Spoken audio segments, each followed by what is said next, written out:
I just love how Chapter 3 is the best film in the entire trilogy, but it's still a terrible film at the same time. The concept of filming a dreadful film trilogy back to back to back and releasing all 3 films to the general public is diabolical work. I don't know if that is confidence or stupidity, or both. But the good news is that it's finally over.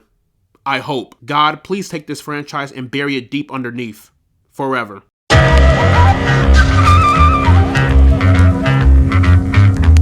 So, The Strangers Chapter 3 is the final chapter into the Strangers trilogy. A trilogy that no one asked for. Also, somehow I must have missed this, but it appears that this entire trilogy is not canon to the 2008 Strangers film. So essentially, this is a standalone trilogy. And the thing is, it's still ass. Just like chapters 1 and 2, this film is also directed by Rennie Harlan, and it stars Madeline Petch, Gabriel Basso, and Richard Brake. Maya squares off against the Masked Killers one last time in a brutal full circle reckoning of survival and revenge. So as a lot of you probably expected, Chapter 3 is not a good movie. The whole trilogy as a whole is terrible, but let's focus on 3. Now when it comes to trilogies, you gotta have a great first film and a great second film, but you really gotta stick the landing with your third and final film. And Chapter 3 does the complete opposite. In fact, you can tell people were over this trilogy and they just wanted to get this shit over with. And quite frankly, I don't blame them. Despite how insufferable this third chapter is,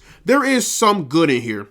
If you can believe it. If there is one thing that I hate in horror movies, it is off-screen kills. You can only get away with so many off-screen kills. While Chapter 3 does have a few cutaway kills, the kills that weren't cut away, they were pretty good. They were bloody, they were violent, they were disturbing, and they were brutal. So I appreciate them doubling down on the brutality of The Strangers. Earlier I did say this movie is insufferable, and I will stand on that, but because this film is only 90 minutes, I'm willing to cut it some slack. If this movie was any longer than an hour and 30, I would have lost my mind. A movie like this should be 90 minutes or less, so I appreciate them for sticking with a tight runtime. Like I said in my review of chapters 1 and 2, Madeline Petch is a very talented actress, but there was only so much she can do to keep this movie alive. If anything, she is the reason this trilogy is still remaining on life support, because without her, this shit would have died after chapter 1. And that's it for the good, because the bad...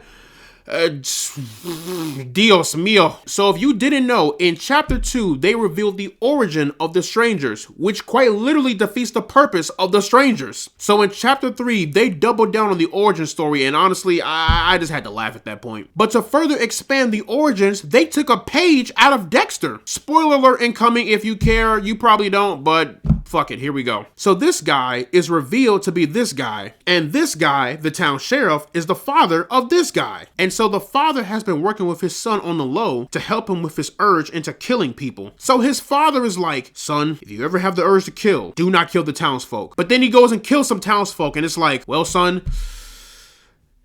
shit. A literal ripoff of Dexter Morgan. Now, I've seen a lot of horror movies where so many characters make absolute dumb decisions, but this entire trilogy takes the cake. I have never, in my entire life, seen a franchise where our main characters are making the most absolute asinine decision making. It would be one thing if it was like one bad decision making, like, okay, it's annoying, but whatever, it's only one. But when it's back to back to back, like I'm talking one bad decision after another, I really question, do you think the audience is that dumb? Actually, don't answer that. But do you really believe that the general audience will not pick up how stupid the decision making in this film, let alone this entire trilogy, has been? Like, what are we doing? And for the final chapter, it just felt so anticlimactic. Yes, Maya wins, but the journey getting there was dull. I genuinely cannot believe this trilogy is real. Do you know how crazy it is to have all 3 films on my top 10 worst films list? Yes, I know we're very early in the year, but guys, chapter 3 is going on my top 10 worst list at this point. Let's call it for what it is. It's tradition at this point. But in the end, guys, I am glad this trilogy is finally over. The Strangers trilogy is one of the most painfully mediocre, most underwhelming, most unnecessary, and most flat out stupid trilogies of all time. We have not seen a film trilogy this horrible since the 50 Shades of Grey era. But ladies and gentlemen, we can finally celebrate. This trilogy is finally over and we can move on to bigger and better things.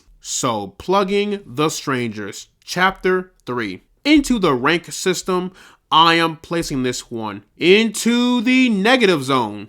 But yeah, y'all, that is pretty much my review for The Strangers Chapter 3. Let me know down in the comment section below what you guys thought about the film. Did you love it? Did you hate it? What was the last trilogy you've ever seen that felt like you were getting a lobotomy? Whatever you thought, let me know down in the comment section below. And as always, guys, leave a like and subscribe if you want to see more, and I will see you all in the next one.